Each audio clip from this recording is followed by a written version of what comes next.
Good morning. This is John Caswell of St. Kateri Radio. We have a special broadcast today. Mrs. Caswell is going to explain about communism. Okay, thank you. Now, we start here in the corner of the British History Museum, and we see a dirty, unkempt man who does not cut his hair.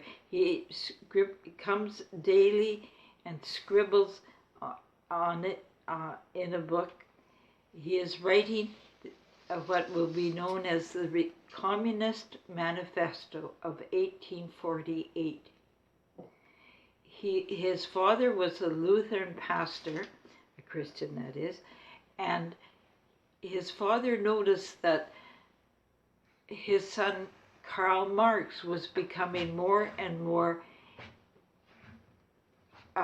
demonic, you might say, or influenced by the devil. He wrote a letter to him, which we still have, I was meaning to say history has it, in which he has warned his son that he seems to be in a path towards the demonic. Karl Marx spent his time writing the book Communist Manifesto and other activities. He did not feed his family. They were starving. His one daughter killed herself because of the situation at home. This man will inflame the world by a false teaching called communism. And using the Hegelian or the Hegel philosophy that from bad to good is a dichotomy, is a dialectic which arises something in the middle, which then rises to another pattern. You might say A is not non-A. That is a basic, simple logic. Something is not good and bad at the same time. A simple thing is not that. And then Karl Marx used that philosophy that produces no absolutes called dialectical materialism, and produced a philosophy in which what is that good and bad are relative or erased, and what is good and bad is brute force. He saw that from this we can change the world. It did not make sense. It still doesn't make sense. And yet this is the basis, the Hegelian relativism that we see every day, that constantly we are told there's really no good or bad. What was bad yesterday is not bad today, and will maybe be reversed in the future. But what we do have is constant bullying. We have bullying that suppresses people's free speech, that suppresses people's sense of logic, that even attacks their very being, such as there really is no boys or no girls. We are just a spectrum, and this spectrum and then comes the bullying that we can make people something that they are not. We can make boys girls and vice versa. This philosophy was to change the world, and that was the point of it, and it was embraced by people in agrarian Russia. There were a few leaders who caught the vision of this, named such as Trotsky, Lenin, Stalin. And these people, first of all, destroyed Russia, a very prosperous, a very religious, a very hard-working people who had a devout religion, and it was a kingdom or monarchy, and the monarchy was leading reforms and such things as making sure the serfs could own their land. Then there was, first of all, Lenin, who was a Bolshevik, meaning he had a minority position, and he believed that there had to be a vanguard, a group of people who would direct this revolution in a way that was necessary. There was a war, a civil war, more than one civil war, from the Mensheviks, which were the majority position. Neither the Mensheviks or the Bolsheviks were moral or believed in God as we know, as the God that we know.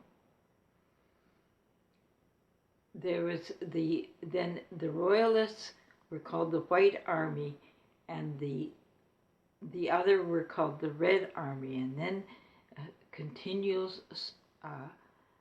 civil war, continual revolution, you might say, the perpetual revolution. In the process, that things happened such as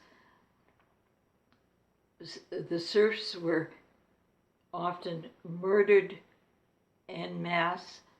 The Ukrainians were starved to death because the Ukraine were always good farmers, and they were very productive, but they were very independent. They, of course, like all of us, wanted their land and their means of production that they created to be theirs, so they could sell it in the marketplace or so on. But the communists insisted that all the land belongs to the state, and that the Ukrainians or any other peasants, farmers that is, must hand over their production, what they have worked for, to the state, and then the state would distribute it. Now, that did not produce good workers. And so when all the wheat or whatever the Ukrainians produced were taken away from them, and they were literally starved to death. There was probably from 2 to 6 million Ukrainians who were literally starved to death because they would not hand over the production of their farms. And not only that, because they were constantly harassed and not being able to run things, the ability to feed not only the Ukraine but most of the world in wheat was destroyed. We know that Saskatchewan can produce enough wheat to literally feed the market of the world. But now the Ukraine used to be able to be called the breadbasket of Europe. Now it became a place of starvation, oppression.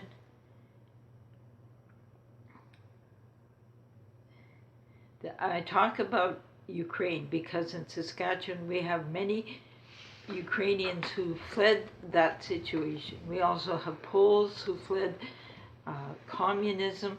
We have Latvians, Lithuanians, you name it, we've got it in Saskatchewan. And we know these people experience socialism, communism firsthand. Strangely, many of them were duped into accepting it in Saskatchewan, but that's a different story. Just checking the time. So, what have this, as the Fatima children were told in 1917, that if Russia does not repent and consecrate the country herself to the Immaculate Heart of Mary, her heirs would spread throughout the world. Now, this was said before the Russian Revolution of 1917, which in that calendar was November 5th. It was said October 13th. These three peasant children knew nothing of philosophy, didn't even know where Russia was. Yet Mary told them, these three children, that this fact that the heirs of Russia would spread throughout the world. So,